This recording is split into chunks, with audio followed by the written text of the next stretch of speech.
नमस्कार दोस्तों, जैसा कि आप सभी जानते हैं कि उत्तर प्रदेश में जो कृषि योग्य भूमि है, उसमें विवाहित लड़कियों को हिस्सा नहीं दिया जाता है।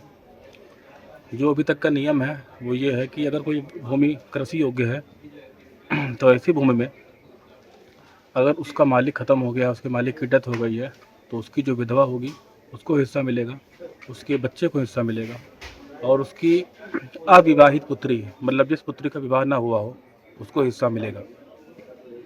ये नियम है।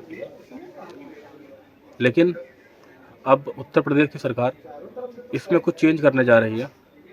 उत्तर प्रदेश राजस्व संहिता 108 की उपधारा 2 के अनुसार ये था कि अगर कोई भूमि का कोई कृषि योग्य भूमि का मालिक अगर डेथ कर जाता है, तो उसके बाद उसमें उसकी पत्नी को, जो विधवा होगी, उसको और उसके बच्चों को हिस्सा मिलेगा।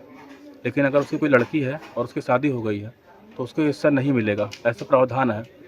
अब ये प्रावधान बहुत ही जल्द बदलने जा रहा है।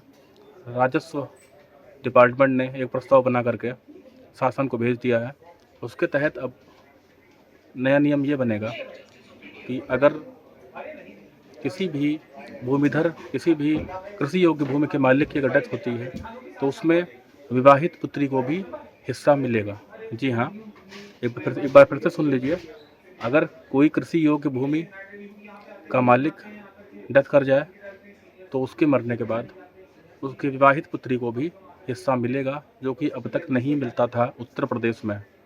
आपकी जानकारी के लिए बता दूं कि भारत के सभी राज्यों में अलग अलग व्यवस्था है। हर राज्य की अलग अलग कानून है और उत्तर प्रदेश में यही कानून था कि शादीशुदा लड़कियों को हिस्सा नहीं मिलता था, खास तौर से कृषि योग्य भूमि में।